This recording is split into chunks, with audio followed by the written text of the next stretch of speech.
बनाने के लिए हम इसे संवादों में थोड़ा और गहराई देंगे ताकि हर भावना जिंदा लगे। भगवान शिव की कथा, भोलेनाथ और भक्त का प्रेम। पृष्ठभूमि: भारत के एक छोटे से गांव में नरेश नाम का किसान रहता था। उसकी जिंदगी बेहद साधारण थी। सादगी भरे कपड़े, मेहनती शरीर और भोलेपन से भरी आंखें। पर उसकी सबसे बड़ी ताकत क्या थी? उसकी सच्ची भक्ति। हर शाम खेत से लौटकर वह शिव मंदिर जाता। उसके हाथ में नदी का पानी होता और दिल में एक ही प्रार्थना, हे भोलेनाथ, मैं कुछ नहीं मांगता, बस मुझे आपकी कृपा का अनुभव होता रहे। वह धीरे धीरे लोग उसकी भक्ति को देखकर कहते, अरे नरेश, इतना क्यों करते हो शिव के लिए? क्या मिलेगा? नरेश मुस्कुरा देता, मिलने की बात ही कहाँ है। जब भोलेनाथ के पास खड़ा होता हूँ, लगता है जैसे सब कुछ मिल गया। पर क्या आपको पता है, भक्ति की असली परीक्षा तब होती है जब जीवन में आंधियां आती हैं। कहानी का आरंभ: एक दिन गांव में अकाल पड़ गया। महीनों से बारिश नहीं हुई, फसलें बंजर हो गईं, बच्चे भूख से रोने लगे, हर घर में मायूसी छाई थी। लेकिन नरेश, वह फिर भी मंदिर जा रहा था।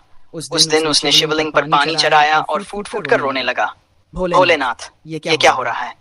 ये लोग, ये बच्चे, आप सब देख रहे हैं ना, आप तो पालनहार हैं, कृपया हमें बचाइए। उस रात जब वह थका हुआ अपने घर में सोया, कुछ अद्भुत हुआ। उसके सपने में भगवान शिव प्रकट हुए। उनकी तेजस्वी आकृति और मुस्कुराहट ने नरेश का मन शांत कर दिया। नरेश, शिव ने कहा, तुम्हारी भक्ति सच्ची है। कल सुबह पहाड़ी के पीछे जाओ, वहां तुम्हारे सारे उत्तर छिपे हैं। नरेश घबराया, पर उसके चेहरे पर आशा की चमक थी। भोलेनाथ ने मुझे खुद रास्ता दिखाया है। गुफा की यात्रा: अगली सुबह सूरज की पहली किरण के साथ नरेश पहाड़ी की ओर चल पड़ा। राह बिल्कुल आसान नहीं थी। पथरीले रास्ते, झाड़ियों के कांटे और गर्म हवा उसे हर कदम पर रोकने की कोशिश कर रहे थे। पर नरेश के मन में एक ही विचार था, मुझे जाना है, मेरे भोलेनाथ ने मुझे बुलाया है। जब वह गुफा के पास पहुंचा तो उसके पैर थक गए। उसकी आंखों के सामने एक अद्भुत दृश्य था। गुफा के भीतर एक विशाल शिवलिंग स्थापित था। शिवलिंग के पास से ठंडा शीतल पानी बह रहा था। पानी ऐसा लग रहा था जैसे खुद गंगा बहकर वहां आ गई हो। नरेश ने कांपते हाथों से पानी को छुआ और मुंह में डाला। यह पानी तो अमृत जैसा है, ये मेरे गांव को बचा सकता है। उसने खुद से गांव की सहायता। नरेश ने झरने से पानी भरा और उसे गांव में लाया। गांव के लोग उसे घेरकर खड़े हो गए। ये पानी कहाँ से लाए हो? ये पानी हमारी मदद कैसे करेगा?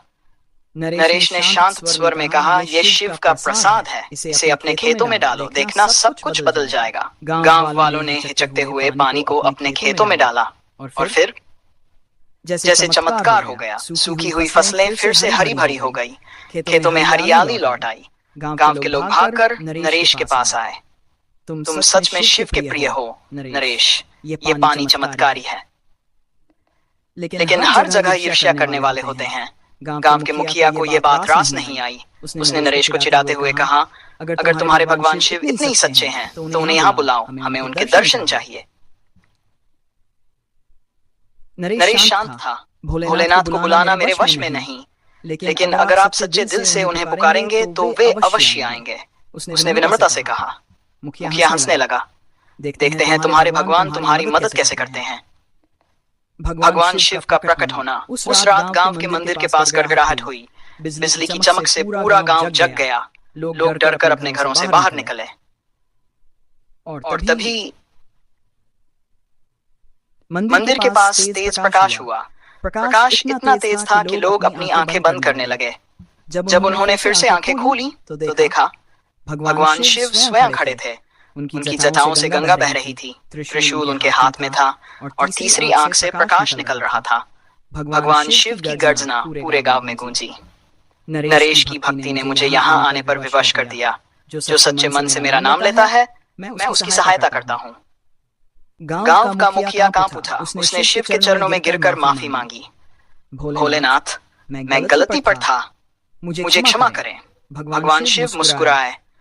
भूल करना मानव का स्वभाव है। संकट चाहे कितना भी बड़ा हो, सच्चे मन से की गई प्रार्थना कभी व्यर्थ नहीं जाती। उस दिन से गांव में कभी अकाल नहीं पड़ा। नरेश की भक्ति की कहानी हर घर में सुनाई जाने लगी और भगवान शिव वे हमेशा अपने भक्तों के साथ रहे, हर सच्चे दिल की पुकार सुनते रहे।